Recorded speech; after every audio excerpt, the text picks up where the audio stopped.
જય શ્રી કૃષ્ણ. રાધે રાધે. મારી યુટ્યુબ ચેનલમાં તમારું હાર્દિક સ્વાગત છે. આજે અમે તમને ભગવાન શ્રી કૃષ્ણના લીલા સ્થળ વૃંદાવન સાથે જોડાયેલ એક કથા જણાવવા જઈ રહ્યા છીએ.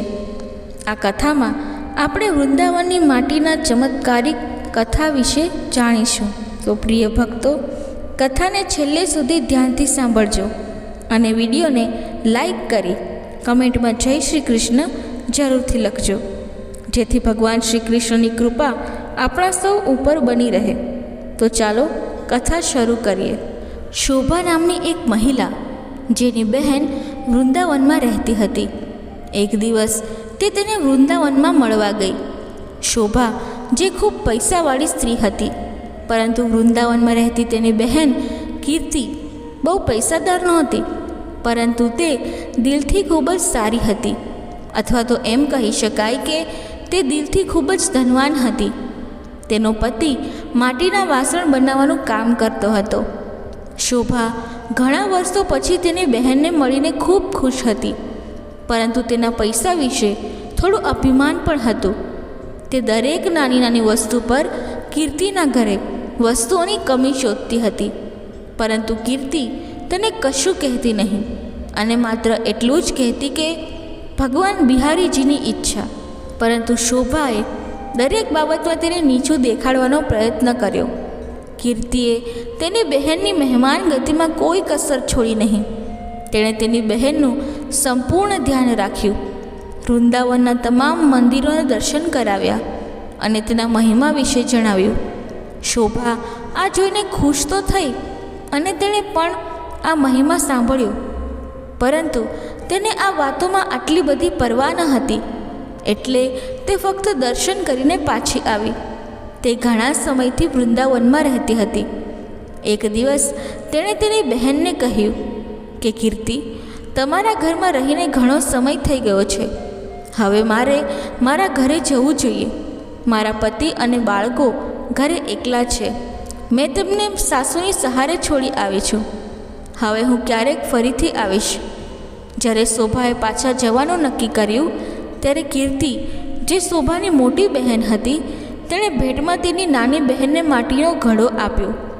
શોભાને ઘડો જોઈને આશ્ચર્ય થયું અને મનમાં વિચારવા લાગી કે શું કોઈ ભેટમાં માટીનો ઘડો આપે છે? પરંતુ કીર્તિની વારંવારની વિનંતી પર તેણે અનિચ્છાએ ઘડો લઈ લીધો. શોભા જવા લાગી ત્યારે કીર્તિની આંખમાં આંસુ આવી ગયા, પરંતુ શોભા ઝડપથી ત્યાંથી જતી રહી. શોભા વિચારવા લાગી કે હું જ્યારે ઘરે જઈશ ત્યારે હું મારા સાસુ અને પતિને શું કહીશ કે મારી મોટી બહેને મને ભેટમાં એક ઘડો આપ્યો છે? તેથી તેને આ વાત પર ખૂબ શરમ આવી. તેણે વિચાર્યું કે ઘેર જઈને જૂઠું બોલીશ કે મેં જ તે ઘડો ખરીદ્યો છે. મારી બહેને મને ઘણું બધું આપ્યું છે. આવું વિચારીને તે ઘરે પહોંચી અને ઘડો તેના રસોડાની ઉપર રાખ્યો. તેના મનમાં ખૂબ ગુસ્સો આવ્યો કે મારી બહેન આને લાયક પણ નહોતી કે તે નાની બહેનને થોડા પૈસા ભેટ આપી શકે. તે એક ઘડો પકડાવી દીધો. હવે તેને તેના ઘરે આવ્યાને ઘણો સમય થઈ ગયો છે. ઉનાળાના એ દિવસ હતા જ્યારે તેના ગામમાં પાણીની ખૂબ જ મુશ્કેલી પડી હતી. કૂવાનું, નદીઓનું પાણી સુકાઈ ગયું હતું. તેના ગામના લોકો દૂર દૂરથી પાણી લાવતા હતા. પૈસા હોવા છતાં શોભાને પાણી માટે ભારે મુશ્કેલીનો સામનો કરવો પડતો હતો.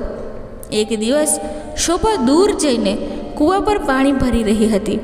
ત્યાં બીજી મહિલાઓ પણ પાણી ભરવા આવી હતી. તેથી ઝડપથી પાણી ભરવાની દોડમાં શોભાનો ઘડો ઝપાઝપીમાં તૂટી ગયો. શોભાએ અન્ય મહિલાઓ પર બૂમો પાડવાનું શરૂ કર્યું. તમે લોકોએ શું કર્યું? તમે લોકોએ ધક્કો મારીને મારો ઘડો તોડી નાખ્યો છે. હવે તે ઉદાસ હૃદયે ઘરે પાછી આવી. હવે તેની પાસે પાણી ભરવા માટે બીજું કંઈ વાસણ નહોતું. પછી અચાનક તેને તેની બહેને આપેલો ઘડો યાદ આવ્યો. તેથી તેણે ઘડો રસોડાની ટોચ ઉપરથી ઉતાર્યો અને પછી પાણી ભરવા જતી રહી. ટોળું ઓછું થઈ ગયું હતું. તે ઘડામાં પાણી ભરીને ઘરે લઈ આવી. થોડા સમય પછી તેનો પતિ ખેતરોમાંથી પાછો આવ્યો. ગરમી વધારે હોવાથી ગરમીથી તે ખૂબ જ અસહજ થઈ રહ્યો હતો અને આવીને કહ્યું, શોભા, તું એક ગ્લાસ પાણી લાવીશ? શોભાએ કહ્યું, હા, હું હમણાં જ લાવું છું. તેણે પેલા વાસણમાંથી પાણીનો ગ્લાસ ભરીને પોતાના પતિને આપ્યો. ગળામાંથી પાણી ઉતરતા જ તેનો પતિ તરત જ ઊભો થઈ ગયો અને કહ્યું, આ પાણી તને ક્યાંથી મળ્યું?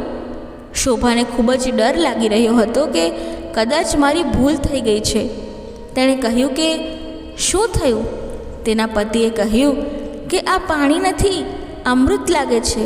તે કૂવાનું પાણી લાગતું નથી. એવું લાગે છે કે તે કોઈ મંદિરનું અમૃત છે. શોભાએ કહ્યું, હું કૂવામાંથી જ પાણી લાવી છું. આ જુઓ, આ ઘડો ભરેલો છે. તેના પતિએ કહ્યું કે તમે આ ઘડો ક્યાંથી લાવ્યા છો? તેણે કહ્યું કે જ્યારે હું વૃંદાવનથી પાછી આવી રહી હતી ત્યારે મારી બહેને મને આપ્યો હતો. આ સાંભળીને તેનો પતિ ચૂપ થઈ ગયો. હવે શોભાના પતિએ કહ્યું કે હું થોડીવાર માટે બહાર જાઉં છું, ત્યાં સુધી તું જમવાનું બનાવી રાખજે. શોભાએ તે ઘડાના પાણીમાંથી દાળ ભાત બનાવ્યા. તેની સુગંધ આખા ગામમાં ફેલાઈ ગઈ. ગામના લોકો વિચારવા લાગ્યા કે આજે ગામમાં તહેવાર ક્યાં છે જેમાં આટલા સારા ભોજનની સુગંધ આવે છે. દરેકને એક પછી એક તે સુગંધને સૂંઘતા શોભાના ઘરે આવ્યા. સાથે તેના પતિ પણ તે સમયે આવી ગયા. શોભાના પતિએ આવીને પૂછ્યું કે આજે તમે જમવા માટે શું બનાવ્યું છે?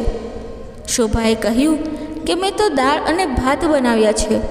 બધાને આશ્ચર્ય થયું કે દાળ ભાતની આટલી સારી સુગંધ. સૌ કોઈ શોભાનો ચહેરો જોવા લાગ્યા અને કહેવા લાગ્યા કે આજે અમે પણ દાળ ભાત ખાઈને તમારા ઘરેથી જઈશું. તેણે કોઈને ના પાડી નહીં અને દરેકને થોડું થોડું દાળ ભાત આપ્યા. દાળ ભાત ખાધા પછી બધા તેને કહેવા લાગ્યા કે આ દાળ ભાત નથી, એવું લાગે છે કે આપણે અમૃત ચાખી રહ્યા છીએ. શોભાના પતિએ કહ્યું કે આજે તમે કેવી રીતે દાળ ભાત બનાવ્યા છે? તેમણે કહ્યું કે મેં આ ઘડાના પાણીથી દાળ ભાત બનાવ્યા છે. શોભાના પતિએ કહ્યું, તમારી બહેને ખૂબ સારી ભેટ આપી છે. બીજા દિવસે જ્યારે શોભાએ વાસણ ભરવા જવાનું નક્કી કર્યું તો તેણે જોયું કે વાસણ તો પહેલેથી જ ભરાઈ ગયું હતું. તેનું પાણી એટલું જ હતું જેટલું તે લાવી હતી. તેણે તેમાંથી ખાવાનું પણ બનાવ્યું હતું અને પાણી પણ પીધું હતું, પણ વાસણ પૂરેપૂરું ભરાયેલું હતું. શોભાને ખૂબ જ નવાઈ લાગી. તે વિચારવા લાગી કે આવું કેવી રીતે થયું. અચાનક તે જ દિવસે તેની બહેન કીર્તિ તેને મળવા તેના ઘરે આવી. પછી શોભા તેની બહેનને જોઈને ખૂબ જ ખુશ થઈ ગઈ. તેને ભેટીને તેને પાણી આપ્યું. શોભાએ તેની બહેનને કહ્યું કે દીદી, તમે મને જે ઘડો આપ્યો છે તે ખૂબ જ ચમત્કારિક ઘડો છે. મેં તેનો તિરસ્કાર કર્યો અને તેને રસોડાની ટોચ પર મૂકી દીધો હતો, પરંતુ ગઈકાલથી પાણી ભર્યું હતું. તેમાં હજુ પણ એટલું જ પાણી ભરેલું છે. તેનું પાણી કેટલું મધુર છે અને તેના પાણીથી મેં દાળ અને ચોખા બનાવ્યા છે જે અમૃત જેવા લાગતા હતા. તેની બહેને કહ્યું, હે મારી નિર્દોષ બહેન, તને ખબર નથી કે આ ઘડો વ્રજરજ એટલે કે વૃંદાવનની માટીથી બનેલો છે, જેના પર સાક્ષાત રાધા અને ઠાકુરજી ખુલ્લા પગથી ચાલે છે. આ ઘડો એ જ વ્રજની માટીથી બનેલો છે. આ ઘડો કંઈ ઘડો નથી. રાધા રાણી અને ઠાકુરના ચરણ તારા ઘરમાં પડ્યા છે. રાધા રાણી અને ઠાકુરનું સ્વરૂપ તારા ઘરે આવ્યું છે. આ સાંભળીને પોતાની જાતને કોસતી અને શરમ અનુભવતી શોભા તેની બહેનના પગે પડી અને બોલી, મને માફ કરી દે કે વૃંદાવનના માટીની મહિમા હું જાણી ના શકી. જો માટીમાં આટલી બધી શક્તિ છે તો પેલા બાકે બિહારી અને વહાલી રાધામાં કેટલી શક્તિ હશે. હું અજ્ઞાની મૂર્ખ તેને ઓળખી ના શકી. મને વ્રજરજનો મહિમા અને મહત્ત્વ ખબર ન હતી. મને માફ કરો. તેની બહેને તેને ઉપાડીને ગળે લગાવીને કહ્યું કે બહેન, રાધા રાણી અને ઠાકુર ખૂબ જ કરુણાપૂર્ણ અવતાર છે. તમારા ઉપર તેની કૃપા હતી, જેથી આ ઘડાના રૂપમાં વ્રજની માટીના તમારા ઘરે આવ્યા. શોભાએ કહ્યું, બહેન, હું તમારા કારણે ધન્ય થઈ ગઈ છું. તમારો ખૂબ ખૂબ આભાર. આમ કહીને બંને બહેનો આંખમાં આંસુ સાથે રડવા લાગ્યા અને એકબીજાને ભેટી પડ્યા. મિત્રો, કથા બોલતી વખતે જો મારાથી કોઈ ભૂલ થઈ હોય તો હું ક્ષમા માંગુ છું અને આશા રાખું છું કે તમને આ કથા પસંદ આવી હશે. જો તમને આ કથા પસંદ આવી હોય તો વિડીયોને લાઈક કરી ચેનલને સબસ્ક્રાઈબ જરૂરથી કરજો અને કમેન્ટ બોક્સમાં જય શ્રી રાધે રાધે જરૂરથી લખજો. ધન્યવાદ. જય શ્રી કૃષ્ણ. રાધે રાધે.